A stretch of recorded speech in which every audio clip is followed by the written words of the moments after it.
Y'all want to hear the story about the first time I found a missing baby while doing maintenance work? So I was working at a place in North Carolina at an apartment complex. And the first thing we do every day at that apartment complex is we go around and we pick up the trash to make the apartment complex look nice, you know?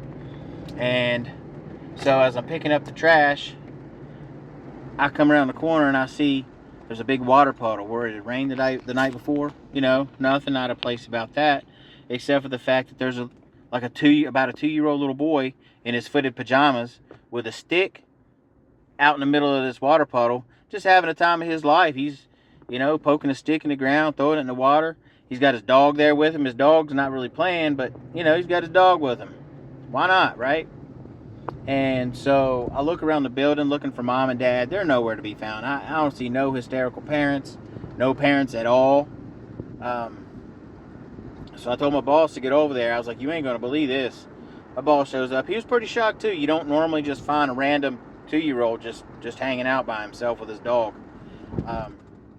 But my boss did recognize that dog. He said, that dog lives somewhere over in this other corner of the property. I said, okay, cool.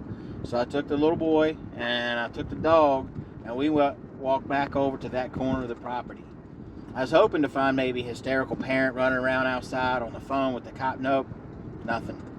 But I did find an apartment that had the French door standing wide open. So I walk over to that apartment and I knock real loud on the French door. Hello, hello, maintenance. And a woman comes out of her bedroom, She wasn't expecting her, but she come out in a robe, buttoning the robe back up. And then she looks and she sees me holding her kid. And her eyes got real big, so I set the kid down and I said, ma'am, I found your kid and I'm bringing the kid back and your dog too. And then she just started crying because she realized what could have happened to her kid. And so what happened was the French doors, you have one door that operates normal and the other door's got a latch on the top and one at the bottom. Well, she didn't latch it. And that let the door fly open while everybody was asleep, or maybe the dog knocked it open, or maybe even the kid knocked it open. But the door opened up, and that morning when the kid and the dog got up before mom did, they decided they was going to go outside and play in the puddle.